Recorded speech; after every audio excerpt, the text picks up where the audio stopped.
मैं कहता हूं कोई दुकान खरीद लो, और किसी ऐसे दुकान खरीदने कह रहा हूं, फ्लैट खरीदने नहीं कह रहा, घर खरीदने नहीं कह रहा, ऑफिस खरीदने नहीं कह रहा, मैं दुकान खरीदने कह रहा हूं। दुकान खरीदने क्यों कह रहा हूं आगे समझ में आएगा। और भी किसी ऐसे एरिया में ढूंढो जो डेवलपिंग एरिया हो, जो बन रहा हो, नए नए डेवलप हो रहा हो। अच्छा, दुकान इसलिए खरीदने कह रहा हूं क्योंकि दुकान जल्दी रेंट पे चढ़ जाता है और दुकान की एप्रिसिएशन बहुत तेज होती है, वैल्यू बहुत तेज बढ़ती है। रेंट हर साल बढ़ता रहता है।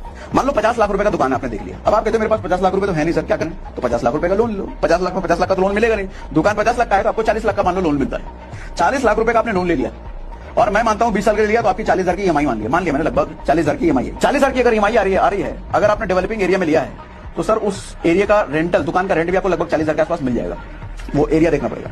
2025 में मैं मानता हूं 10% बढ़ेगा तो 44,000 रुपए रेंट हो गया। ईएमआई कितना? अभी भी 40। 2035 में 10 साल बाद 10% हर साल अगर हम बढ़ा रहे हैं सर, 88,000 रुपए आपको रेंट आएगा, ईएमआई अभी भी 40,000 रुपए रहेगा। तो मैं कहता हूं कि 2036-37 तक, यानी कि अभी से 12 साल बाद आपका लोन पूरी तरीके से चुकता हो चुका है, बैंक को आप उठा करके मुंह पे मार चुके हो, आपका दुकान बिल्कुल फ्री हो चुका है। और अभी से 12 साल बाद वो दुकान जो आज 30,000 रुपए महीना दे रहा है सर, आपको 12 साल बाद कम से कम 1 लाख रुपए महीना वो दे रहा होगा।